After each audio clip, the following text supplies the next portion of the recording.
I was well into adulthood before I realized that I was an American.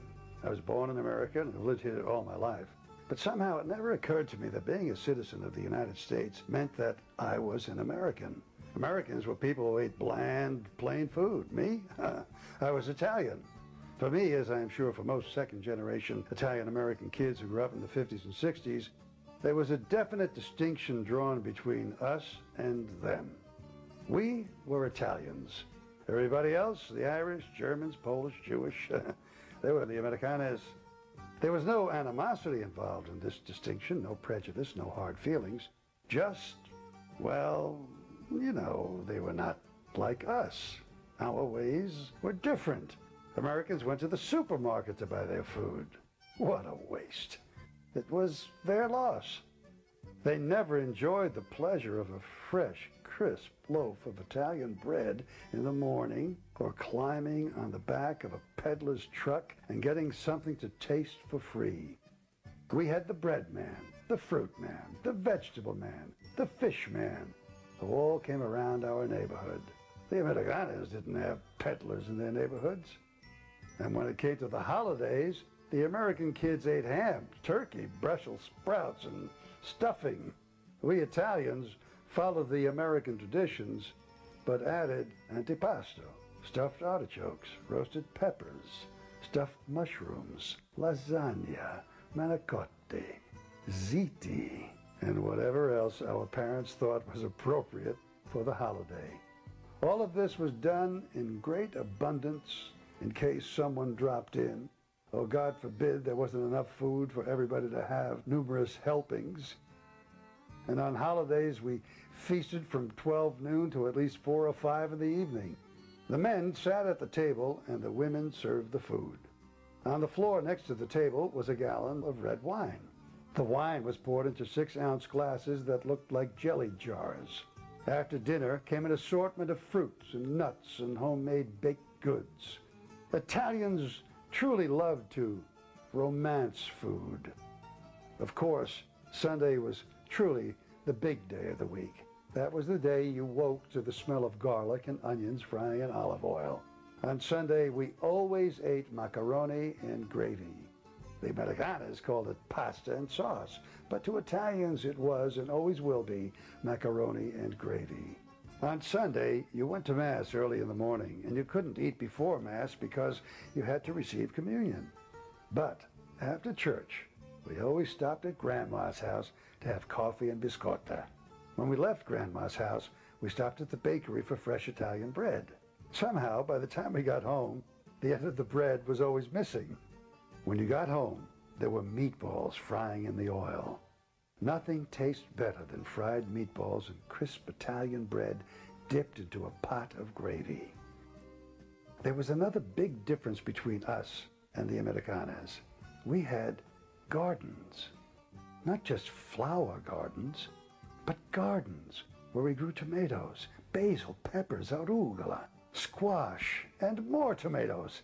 Of course, our gardens thrived as they did because we had something else our American friends didn't have. We had grandmas. It's not that they didn't have grandmothers. It's just that their grandmothers didn't live in the same house, or on the same block, or in the same neighborhood. They visited their grandmothers. We lived with ours. And God forbid you didn't check in with Grandma at least once a day. I can still remember Grandma telling us about when she came to America on the boat, and how life was when they first arrived, and what it took to raise 4 boys and 4 girls in a small apartment. Of course, she told us all of this in her own version of Italian English, which we all learned to understand quite well. When my grandparents saved enough money, and no one could figure out how they did it, they bought a house. And that house served as the family headquarters for the next 30 years. I remember how much Grandma hated to leave that house. She would rather sit on the back porch and watch the garden grow. But when she did leave for a special occasion, she would return home as quickly as possible because she said nobody was watching the house. I also remember the holidays when the whole family would gather at Grandma's house. There were tables full of food, homemade wine, raviolis, and music. Women in the kitchen with their holiday aprons on. Men in the living room and kids everywhere. I must have 1,000 cousins, first cousins, second cousins, and some who aren't even related, but it didn't matter. My grandma would sit in the middle of all of this and smile, her dark eyes twinkling, surveying her domain. She was proud of her family and how well her children had done. Her sons all had good jobs, and her daughters all married hard-working men who were good providers. And everyone knew respect. She had achieved her goal in coming to America, and now her children and her grandchildren were achieving their goals in this great country because they were Americans. When my grandmother died at a ripe old age, things began to change. Family gatherings were fewer, and something seemed to be missing. Although, when the family did get together, I always had the feeling that Grandma was there. These days, we mostly see each other at weddings and wakes.